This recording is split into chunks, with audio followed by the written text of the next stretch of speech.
What's up, everyone? Welcome to the Power Play with CJ. I'm going to focus in on John Tortorella's comments that he deserved to get fired from, from the head coaching job of the Vancouver Canucks. Obviously, you look at the way the Canucks are playing this year; they're playing some great hockey. They're, back in the playoff picture after missing it last year with Tortorella. Last year, they missed it for the first time since I think 2008, and I just think Tortorella kind of set that team back. I don't think he was the right coach. It was kind of a weird fit from the get-go. And, I just don't think that veteran group really bought into what he was saying. They weren't picking up what he was putting down.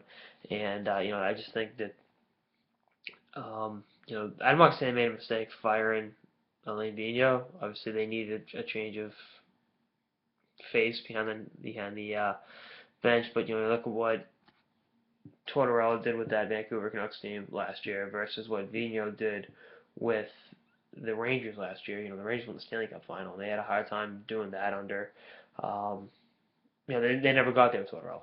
And they come up short, consistently in the playoffs. And I think Vigneault was the missing link to get them over the hump into the Stanley Cup final last year. But you can sit around and speculate what could happen, what happened, should happen.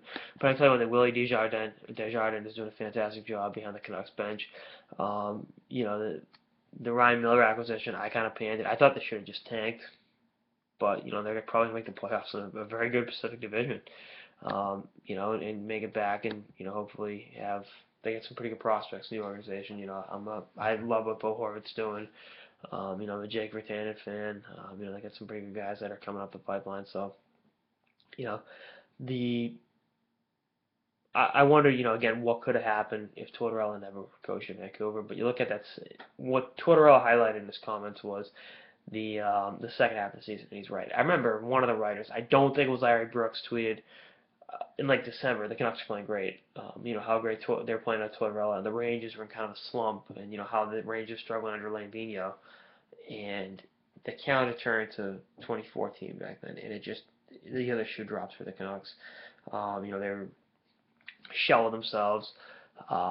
The Roberto Luongo saga finally came to an end because Tortorella didn't start him in the Heritage Classic game. Then all of a sudden he's back. Luongo's back in South Florida.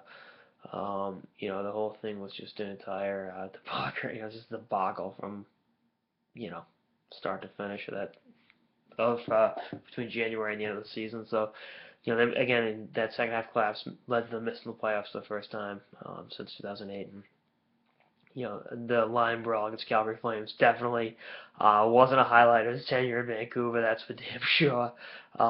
Did not earn him friends around the hockey world for that, and wasn't a good look for the league either. So, again, disastrous tenure. I guess it's refreshing to see. You can look around and say, yeah, I kind of screwed that one up in Vancouver, but I wasn't totally on board with that hiring when it happened. I just don't think his message kind of would have resonated with that group.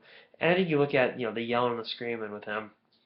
If you're winning games, great. Who cares? He's a driving, motivating force. If you're losing games, the guy's just a dickhead. It's like, shut up. We suck. You're an asshole. But yeah, we'll see what happens. I've talked to coaches again. I wouldn't rule it out, but I don't think it's I don't think teams are banging down the door for him to be a head coach in the NHL at this moment. But anyway, that's on sort of the power play with CJ on John Tortorella's comments about his tenure in Vancouver. Stay tuned for episodes for the season and beyond. Later, guys.